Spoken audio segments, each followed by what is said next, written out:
চাঁদপুরের মতলব উত্তরে এক মর্মান্তিক ও চাঞ্চল্যকর ঘটনা ঘটেছে। সোমবার দিনগত রাত ২টার দিকে উপজেলার গজরা ইউনিয়নের কৃষ্ণপুর গ্রামে এক নারী তার ঘুমন্ত স্বামীর গোপনাঙ্গ কেটে ফেলেছেন বলে অভিযোগ উঠেছে।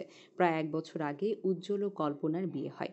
বিয়ের পর থেকে উজ্জ্বল তার দ্বিতীয় স্ত্রী কল্পনাকে নিয়ে নারায়ণগঞ্জের সোনারগাঁও উপজেলার চওড়াপাড়া গ্রামের নিজ বাড়িতেই বসবাস করেছিলেন। কিছুদিন আগে কল্পনা উজ্জ্বলকে নিয়ে তার বাবার বাড়ি চাঁদপুরের কৃষ্ণপুর গ্রামে যান এবং এরপর থেকে তারা সেখানেই থাকছিলেন। সোমবার রাতে উজ্জ্বল যখন ঘুমিয়েছিলেন তখন কল্পনা তার গোপনাঙ্গ কেটে ফেলে দেন অভিযোগ। রিপিট সোমবার রাতে উজ্জ্বল যখন ঘুমিয়েছিলেন তখনই কল্পনা তার গোপনাঙ্গ কেটে দেন বলে অভিযোগ।